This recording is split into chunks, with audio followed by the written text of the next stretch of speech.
Magandang hapon, ito po ang ating weather update patungkol sa minomonitor natin na si Bagyong Nando na may international name na Ragasa. Sa kasalukuyan, ito ay nasa 770 kilometers east ng Etiague, Isabela. At ito ay may taglay na lakas ng hangin na umaabot ng 140 kilometers malapit sa mata ng bagyo at 170 kilometers per hour na pagbugso o bigla ang paglakas ng hangin sa paligid nito.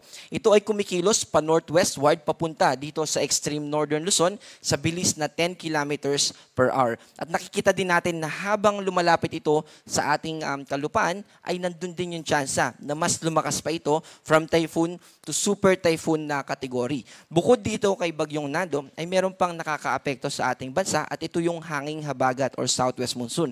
At dahil sa epekto o sa pag-ikot nitong si Bagyong Nando, na-enhance niya o nahihigop din niya yung moisture o yung katubigan na associated dito sa hanging habagat. Kaya naman, yung mga kababayan natin na nakatira dito sa western part ng ating bansa, kasama po dyan yung Metro Manila, Calabarzon, Mimaropa, ganun din dito sa Panay Island at Negros Island region, ay makakaranas din ng mga pag-ulan at mga pagbugso ng hangin. Ito namang si Bagyong Mirasol, formerly na nasa Philippine Area of Responsibility pa siya, ay mas sumina pa at wala itong direktang epekto sa anumang parte ng ating bansa. Ito po yung ating track patungkol sa tatahakin nitong si Bagyong Nando. At by Monday morning, nakikita natin na yun yung time na kung saan ito ay mas mag-intensify o mas lalakas pa into super typhoon. And by Monday evening, ito yung time na pinakamalapit itong si Bagyong Nando dito sa ating kalupaan. At kung mapapansin din natin, yung radius nitong si Bagyong Nando, ito pong kulay pula na radius, ito yung area na may at least 89 kilometers per hour na lakas ng hangin. At itong yellow area na ito yung may lakas ng hangin na at least 39 kilometers per hour. At kung mapapansin natin, yung radius na ito ay malawak. Ibig sabihin, malaki yung sakop nitong bagyo na ito. At kapag lumapit pa ito sa ating kalupaan, malaki na din, mas lumaki yung tsansa na hanggang Metro Manila ay posibleng umabot at magtaas tayo ng signal number 1. And by Tuesday morning, ay lalabas na ito ng Philippine Area of Responsibility. At dahil dito kay Bagyong Nando ay meron tayong nakataas na signal number 1. Ito yung mga lugar na makakaranas ng lakas ng hangin na umaabot ng 39 hanggang 61 kilometers per hour. At dito yan sa Batanes at yung Babuyan Islands na part ng Cagayan, kasama yung Ilocos Norte, northern portion ng Ilocos Sur, Apayao, Abra, Kalinga, Mountain Province, Ifugao, Nueva Vizcaya, northern and northeastern portion ito ng Nueva Vizcaya, probinsya ng Quirino, northern and central portion ng Aurora, buong Isabela Province, and also northern and central portion ng Catanduanes. Kaya gusto po natin paalalahanan yung ating mga kababayan, yung 61 kilometers per hour na aabutin o yung sustained winds na ganong kalakas, kung sa palagay po natin ay meron tayong mga nakalatag na mga lona na pwedeng maapektuhan ito, ngayon na po yung chance natin na habang may kalayuan pa itong si Bagyong Nando ay paghandaan na po natin. Ayun po yung may kinalaman sa hangin. Ngayon naman po ay may kinalaman naman, how about yung rainfall? Ito po yung mga lugar na kung saan makakaranas tayo ng 50 to 100 millimeters. Ang katumbas po nito ay yung mga localized floodings or yung mga flash floods, lalo na sa low-lying areas. So dito po sa Cagayan at sa Batanes, posible yung ganito kalakas na mga pag-ulan o karami.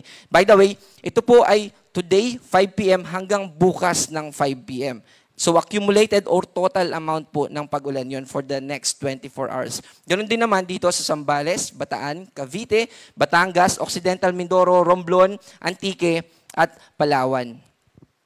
Para naman bukas ng 5 p.m. hanggang Monday ng 5 p.m., ito po yung day na kung saan crucial at malapit itong si Bagyong Nando sa ating kalupaan. Kaya meron din tayong mga probinsya na posibleng makaranas ng 200 millimeters or higit pa. Ang associated na impacts po nitong ganito karaming amount ng rainfall ay widespread o malalawakan na mga pagbaha. And mas mataas din yung tsansa ng mga pagguho ng lupa, lalo na sa mga nakatira sa mga bulubunduking lugar. Dito po yan sa Batanes, Ilocos Norte, Apayao, Cagayan. Yung mga orange naman po, ito yung 100 to 200 millimeters. Ibig sabihin, within sa halimbawa sa probinsya ng Abra, iba't ibang lugar sa Abra ay posibleng makaranas ng pagbaha at ganoon din yung pagguho ng lupa. At yung mga naka-yellow naman po, ito yung 50 to 100 millimeters. Yung mga wala pong kulay, hindi po ibig sabihin yan ay hindi na sila makakaranas ng mga pag-ulan. Posible pa rin na makaranas tayo ng mga pag-ulan pero hindi kasing lakas tulad ng inaasahan natin dito sa mga may kulay. At ito naman po yung kadugtong nung bukas ng 5 p.m. hanggang Monday 5 p.m., 50 to 100 millimeters din.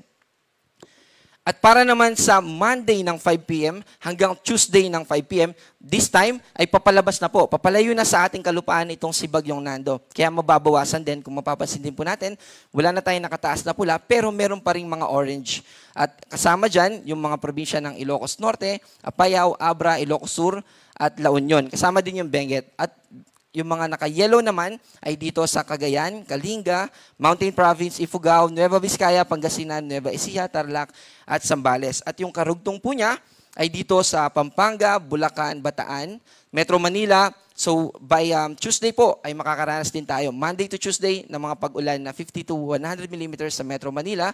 And then sa Rizal at Cavite at Batangas and Occidental Mindoro.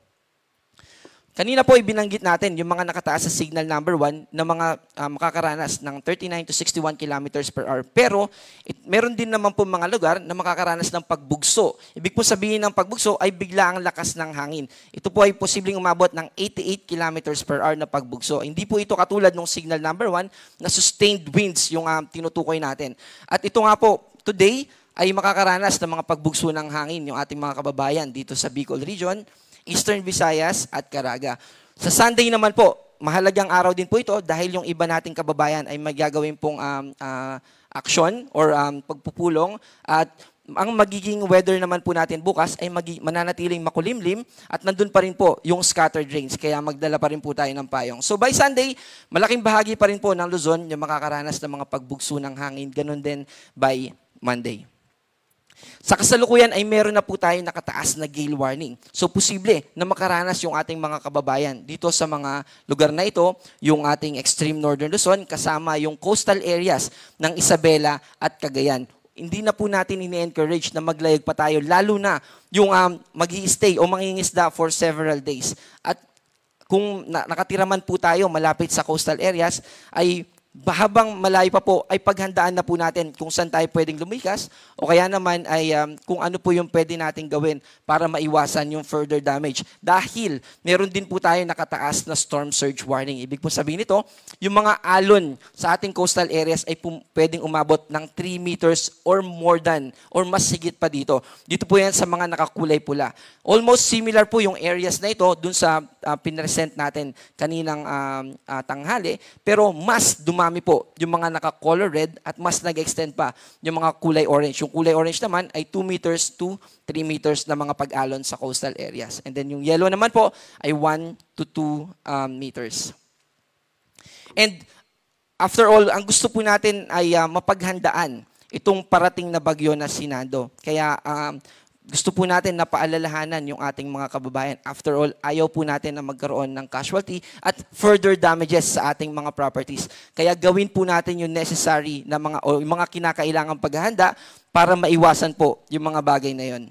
So makinig po tayo sa mga susunod pa na i-release ng Pag-asa. Magkaroon din tayo ng mga plano, maging household man ito or maging community-based. And then maghanda rin tayo ng emergency kit, maging sa sugat man yan or sa pagkain para ready tayo in case na maapektuhan tayo. And then yung number 4, kapag nagsabi na po yung DRRM offices natin na lumikas na, ay sumunod po tayo. Ang susunod po natin na weather tropical cyclone bulletin ay mamayang 11 p.m. Ako po si John Manalo, ang panahon ay nagbabago, kaya maging handa at alerto.